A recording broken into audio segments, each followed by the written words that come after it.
Okay, so now it's live. Hi, this is Joey from one of the co-organizers from Langfest Montreal, and I'm on a Facebook Live today with Lydia Machova, which is one of the co-organizers for the Polyglot Gathering. And the Polyglot Gathering is happening very soon, in about a week and a half. So Lydia is right in the middle of it, and she's finishing, I guess, her preparations. The excitement is there. It's the last final days, and we're glad to be able to have a chance to talk to her about all the fun stuff that she has in store for us, for those that are going to be able to attend. So hi, Lydia. Hi, everyone. Hello. Good to see you again. So Lydia, let's start. So Polyglot Gathering, it's been happening now for This is the fifth one. The fifth one. That's it. Yes. Fifth one. You're one of the first polyglot type of meetings, I guess. What came first, Polyglot Conference or Polyglot Gathering? Yeah, the Polyglot Conference was the first one, and the Polyglot Gathering got inspired by the Polyglot Conference, which was held in Budapest. And at that time, Judith Meyer and Chuck Smith put together an event because they really wanted to keep the community and have them meet again, you know, language lovers, people who love learning languages. And they just really wanted to have an opportunity to meet again. So they said, why don't you guys all come to Berlin and we hang out together and talk more about languages and in languages, and it's going to be fun. So that's what I did, and everybody loved it. There were like 200 people or something. And then they decided to do it again next year and next year. And after the first 3 years, they asked us in Slovakia, because they personally know Peter Balaš, who is also the other main organizer, and me. And they said, could you guys maybe do it, you know, take over, because we're snowballed under all these other projects and we don't have time for it, because it obviously takes a lot of time. And we said, sure, we'll be happy to bring people in Slovakia. And so we are having it for the second time now. That's it. And hopefully you will have it a third time next year, because I can't go this year, but next year I'm aligning the stars so that I will be able to go. I really want to go. That would be cool. We're actually planning, maybe I can say that much, we're thinking of moving it somewhere else, but I won't say more right now because we haven't nothing confirmed. But we thought that maybe Bratislava would not be that interesting for people to come for third time. So we'll see. Yeah, well, that's it. It's a question of keeping it interesting for people and also discovering a new part of the world. I mean, on my side, the reason why I got involved with Langfest is because Polyglot Conference came to Montreal, not to Montreal, to New York 3 years ago. It was a great opportunity. Everybody here in North America loved it. And they went back to Europe, and we said, well, you know, this is too much fun getting together like this. We got to be able to get an excuse to reunite once again, at least once a year, to do this. And that's how NAPS and then Langfest came to be. And wasn't in my plans to be an organizer, but I am. I guess this is what very happy to be a part of it. Right? Yeah. Well, we don't get to choose. The events choose us. You know, I like to think of that in that way. I guess so. So all of that to say, I mean, I really understand why there was a need to keep it going, because I mean, Judith and Chuck did a great job of getting the ball rolling and holding it in Berlin for the first few years. But there was a need for somebody to, I guess, take over and make sure that it continued happening. And I think you guys are doing a great job. I know many of us from Langfest went last year. You had Steve Kaufman, you had Nicolas that went. I know Nicolas is going again this year. He really loves your event. I think you have a very strong base in the Esperanto community, and that's one of the reasons why Nicolas is very involved, because he's Mr. Esperanto for Langfest, one of our biggest representatives. And, well, not just Esperanto, he likes all languages, but it's a big thing. So the whole concept of holding it for more than 2 days and doing it more, having a lot of things that are around the event, you know, like cultural immersion and tours and all kinds of stuff like that are sort of stuff that we at Langfest borrowed from you. Thank you very That's cool. much. And I think you put it on a whole different level. You know, I totally enjoyed all the activities that happened before Langfest. I think they were amazing, and there were more of them. So we actually took the inspiration back, and we're doing more of them this year. And I think this is beautiful how these events kind of grow on each other and help each other grow. Well, that's it. And we take the good and yeah. we take out the bad. Exactly, and the same goes for the Polyglot Conference. I saw that this Polyglot Conference, actually the previous Polyglot Conference in Iceland, had a no English corner, which is something that we introduced last year. Everybody loved it. It's like, speak any language, just not English, please. And on the other hand, we are taking more inspiration from the Iceland event. And I really like the practical email, which tells you where you can go out, you know, for a pub or to grab a beer with your friends. And we are going to send an email like that to our participants as well. So this is just amazing how these events kind of support each other in a way. Yeah, they do. We all support one another. We're part of the, I guess, online world community of people that are into, I guess, into learning languages and discovering different cultures and things like that. I'm kind of jealous that I don't live in Europe, because I would be there all the time at every one of those editions that you had. But I mean, I'm glad that you guys have this. We have Langfest here, which is, you know, we try to bring it, give it a lot of the flavors and the elements that you guys have. Montreal is a very cosmopolitan city, so it sort of lends to that. It's the only city, well, not the only city, but it's one of the only truly bilingual cities in North America where you speak both French and English. So we have a little bit of that flavor, and that, I guess, has helped us attract people from everywhere, even from Europe, to come down to our events. So we're very grateful for that. I met a lot of people that I know from the community. You know, it's so amazing because we actually get to meet 3 times a year now. So it's really cool. Like, you know, these people from a previous conference or gathering, now from Langfest, and I'm sure I'll meet a lot of people that I met in Montreal. I'll meet them back here in Bratislava. For sure you will. For sure you will. So going back to Polyglot Gathering, it's from the 30th of May until June 3rd. So it's 5 days. Right. Yes, 5 days. Okay. It starts on Wednesday. We have some program prepared, like a city game, you know, or a walking tour. We have some polyglot games at the beginning, so when people come for the registration a bit earlier, they can get to know each other. We thought of a new concept this year, which is kind of like, it's called speed polyglotting. So it's kind of like speed dating, but it's not meant as a speed dating event. It's just this idea of meeting someone for 5 minutes and then moving on to someone else. And possibly trying to practice as many languages as you can with them. So this is something we're preparing for the first day. Yeah. You realize that we're sending our spy, Nicolas, and also this is industrial espionage. If I get any good ideas, I'm going to try to see if I can implement some of them. If you implement them, that means that our idea was good. So I will be happy about that. I like the speed polyglotting. Yeah, it's. I think it's going to be really cool. This is one of the moments where you as organizer kind of feel sorry that you cannot take part in all these cool events that you thought of before, because you have to be there, you know, to help people with stuff and answer their questions. It's one of the reasons why I want to go to the Polyglot Gathering, because as you know, I only get to see a glimpse of every single meeting. I don't get to see the conferences. I participate, like I get snapshots, but I can't really stay for a full session.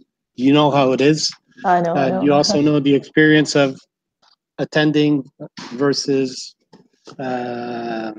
being one of the organizers. So of course, it's a whole other reality. That's right.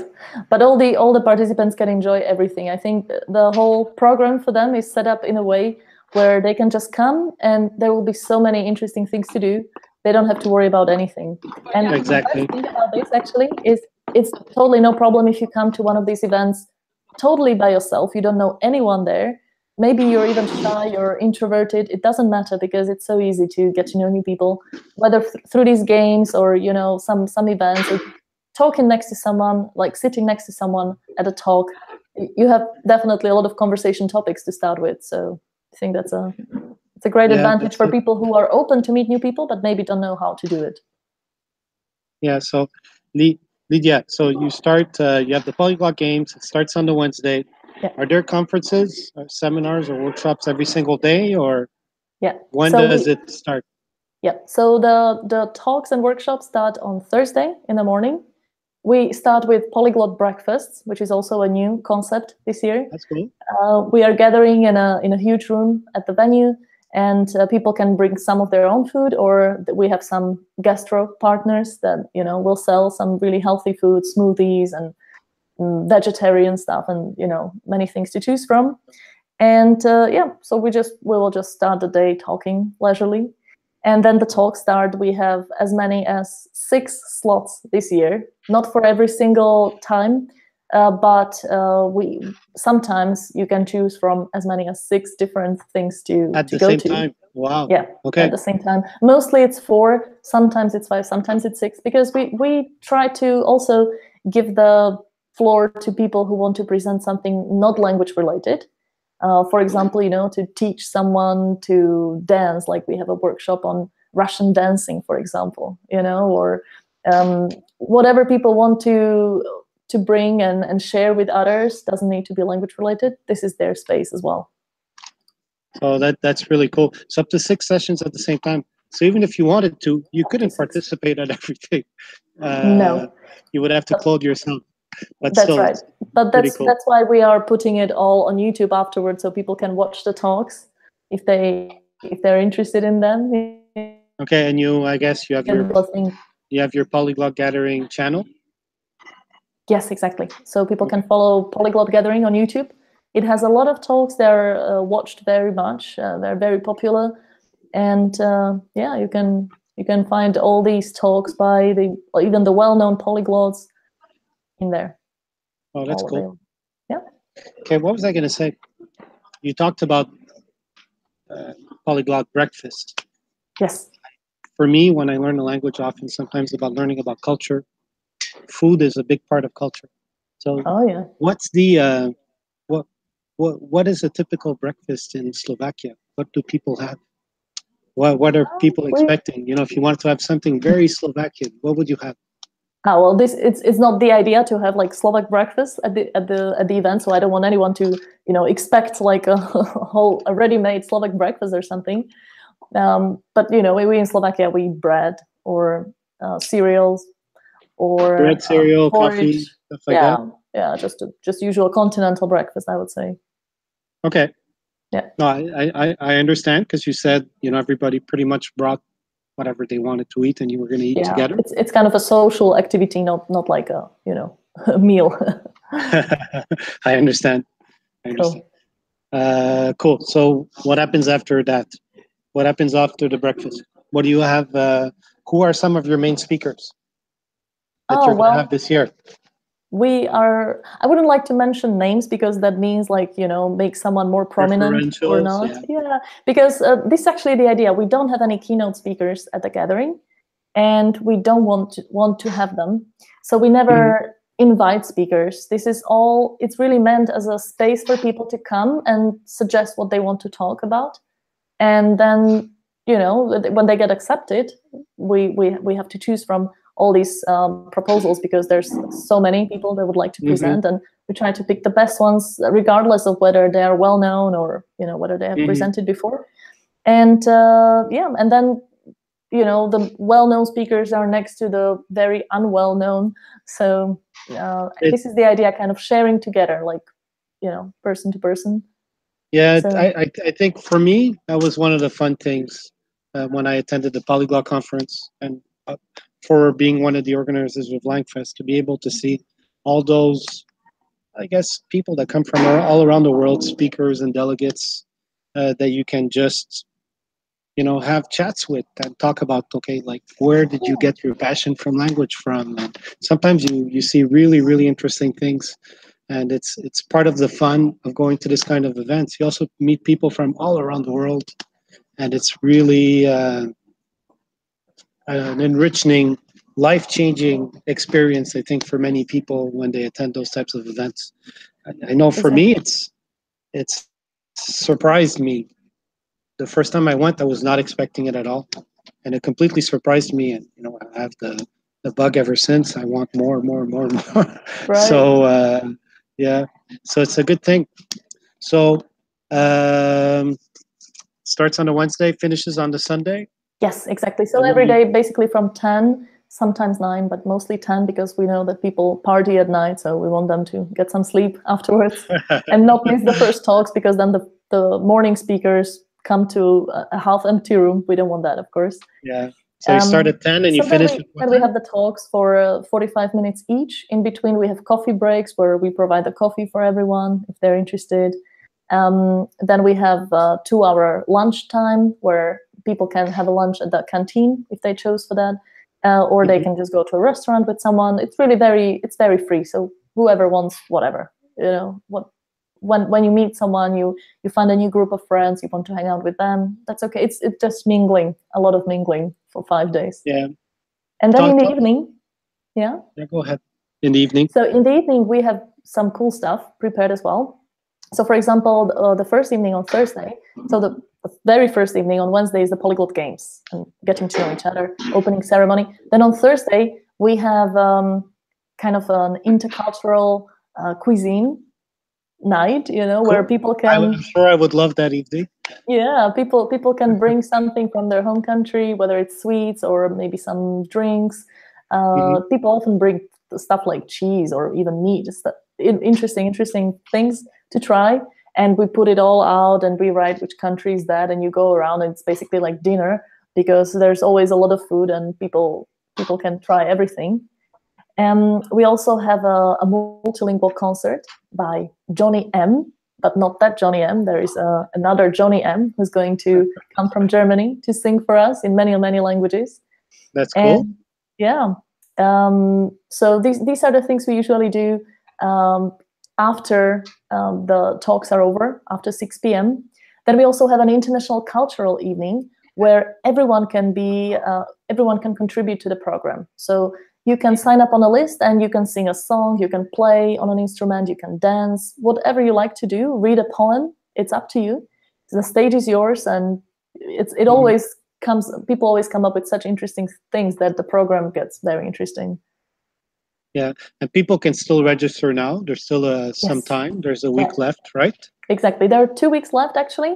But of course, the tickets will get very expensive the closer you get to the event. So it's better to book right away. Do it in advance.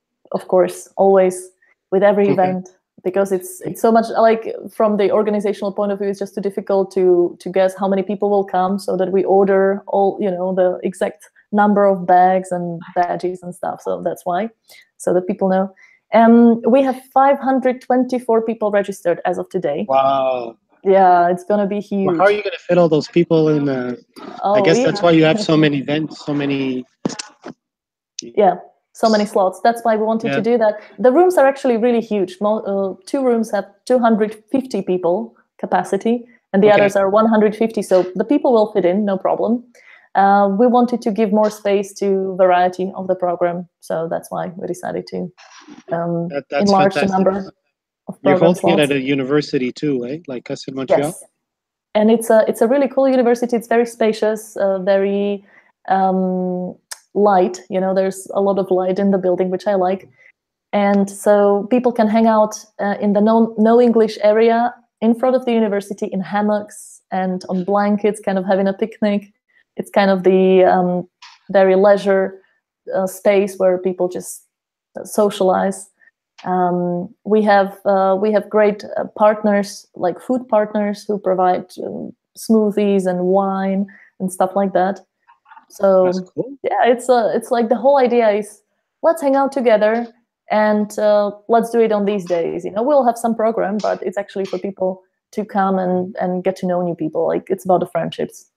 Yeah, it's not just about conferences. It's about it's a lot about meeting people, talking, exchanging, and some of the people that you meet at those types of events, at least that's been the experience for me. You kind of stay in contact and you become totally friends for life. Yeah, I realize it when I post something on Facebook or I look up someone who is from this polyglot or language learning community, and I realized that we have 100 friends in common. Yeah, It's like exactly. a Yeah, huge it's part of really my cool. life now, and it really is a community. And the best thing about it is everyone is welcome. I would like to stress this because I don't want anyone watching this think that, oh, but I'm not part of the community, or I'm not a polyglot. This is often a question that people ask: how many languages do I have to speak to be a polyglot? Well, the answer is, I don't know. But if you want to come to the Polyglot Gathering, you just need to speak one language. That's all we ask, so that you can communicate with someone at least. Yeah. Preferably, if you're interested in languages, you're going to have much more fun. But it's not like there is no entrance exam or anything. Hmm. It doesn't matter how many languages people speak. I think one of the comments that I received from people, that often ask me, "What's the Langfest about?" and stuff like that. Somebody had asked them, "What is it? A conference?" Stuff like that. And how are people? Things of the sort. I think I don't know if maybe it's because we're into language learning, we're more open, or things of the sort. But I was told at Langfest, and probably it's the same thing for Polyglot Gathering. It's one of the things where everybody is so welcoming, so open. Everybody's very friendly. They make you feel, like you're one of them. So even if you do Exactly. go alone, you won't be alone for a very long time because everybody's like, "Hey, come and sit with us," and stuff like that. And you find so many Yeah. things that you have in common that you never knew you Yeah. had. Because sometimes, I think when you're learning languages, a lot of it you do on your own. And you're sort of the language geek with the book and stuff like that, and you have friends online, but you don't have people in real life. But those Mm, people in real life, they get together at those types of events, and you find that you have a lot of things in common, and it's exactly. really cool. So, This is what we get. This type of feedback is what we get most, and this is what we're happiest about. When people say like, "This were such amazing 5 days," because I got to know really interesting people and got friends, and we're in touch. And I've never met anyone who would say like, "Yeah, it was pretty good. Like, I heard some interesting talks, and well, thanks." All the people always come to us and say, like, "This is so amazing. It's so brilliant." It's because, as you say, people feel very welcome. Also, what I like about this event, and I think so, the Polyglot Gathering, as you hinted, is kind of has to do with the Esperanto community in a way. And I would like to stress that it indeed is based on a lot of Esperanto community activities. So when people meet to practice Esperanto, it's mostly, who wants to learn a language, like Esperanto? Usually someone who is open to meet new people, who is open-minded in many ways, and open just to make new friendships. It doesn't matter mhm. with whom. And so these events, the cultural event where anyone can share something on the stage, or everyone shares their food from the country. All these ideas are basically taken from the Esperanto events. And this is what I Mhm. like about the gathering and about any event of this type. It just creates a really friendly atmosphere. Exactly. Um, Honestly, I think I'm really looking forward to having the opportunity to attend next year. We don't know where it's going to be, but I will be there. Cool. I guess it's going to be around the same dates. I planned my dates properly. At the end Yeah. of May, beginning of June. It's always in the same slot that you do Mhm. it. Not always. We cannot guarantee it for now. But this slot is, in Berlin, it was at the end of April, beginning of May. But given that this is a university, we have to follow the schedule of the university. Yeah, And when the exactly. students are there, you don't want to fit 500 other people in there. so Exactly. so we have to do it in the exam period, and we didn't want to do it in the middle of summer. And by the way, that's when people go to Langfest. So we don't want to have two similar events next to each Exactly. other. Thank you very much. Sure. So So I suppose it will be at the end of May or beginning of June. Yeah. okay, so that's in that time zone, more or less. Yeah. Um, Last but not least, tell me a little bit about Bratislava for people that have never been that will go for the first time. What kind of Yeah. city is it? Oh, it's How a do you get to beautiful city. Bratislava? Yeah. The good news is you get here very easily if you can fly to Vienna. Many people don't know it, but Vienna is actually just 1 hour from here. So we take the Viennese airport as kind of our airport, unofficially.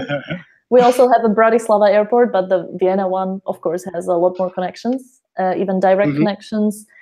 So, for example, when I flew to Montreal, I flew through Iceland and Bratislava, or Prague, Iceland, Montreal. So this is one way how to get here. And the tickets are not as expensive as people would think. So I think you can, with the cheaper airlines, you can find pretty good prices. And well, Bratislava is this really small capital. It is just 500,000 people. And it is the only capital in the world which is positioned at the border of 3 countries. So we are directly bordering Austria, and then Hungary is really close by. And that's why one of the trips that we are offering to our participants this year is going to be a trip where you visit 3 countries in one day by bus. That's really cool. It's one of the advantages of being you're really strategically located where you can. Yes. I think it would be sad if somebody went to your conference and they didn't take advantage to do a little bit of touring and take part in those types of trips and stuff like that. Yeah. So. Well, many people come to Slovakia for our mountains. We have really beautiful mountains, the Tatra mountains, which are easily accessible, beautiful, with amazing paths where you can walk. And we also have caves or chateaus and castles. So think of Slovakia as this little country, kind of like a fairy tale country. You know, I don't want to oversell it, but I actually love my country very much.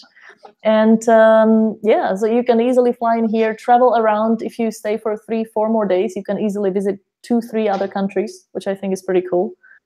Each of them with their own unique culture, language, cuisine, currency, you know. So I know one of the things that I myself, as a North American, when I first went to Europe, to Italy, France, Spain, whatever, I was blown away, because this is something we don't have here. All the culture. Yeah. Like you said, castles and stuff like that have been there for thousands of years. Right. We just don't have that here. And it's like you're walking into a piece of history. Exactly. Sometimes when you're walking along, it's a little bit magical. I'm glad you say that. Yeah. I really invite everyone to be able to take advantage of this opportunity. Your gathering, I guess, is just an excuse to be able to go down and do so much. Learn about languages, meet some great people, but also experience a world that's very different from what we have here. And I know that you have a lot of North Americans, probably at least 25% of the persons that are registering for your event are from North America, but I think they don't realize how life-changing it is when you go there. It's really 2 different worlds. North America and Europe are two very different worlds. I would say so too. Yeah. Here, if you visit any major city around here, if you just go to Vienna or Budapest, it's just 3 hours away. Vienna is 1 hour. Prague is 4 hours from here. So you can visit all these amazing places, and historically they're so beautiful and so rich. You'll probably have a hard time deciding where to go in the few days that are extra. That's in it. your holiday. But how do you fit all that into your event, into your little vacation? So in any case, thank you very much, Lydia. I really appreciate having had the opportunity to talk with you. My pleasure. I think you're going to have a great event. I really wish that I could go. I will be there next year. And, we're looking forward to having you then. And Nicolas is going to look forward to exchanging with you, and I guess taking it all in. He's a lucky guy. Yeah, I see you're jealous of him right now. Yeah, because he'll get to come here. But don't worry, we'll have a magnificent event next year for sure as well. For sure. Thanks a lot. Thank you for this, and have a great day.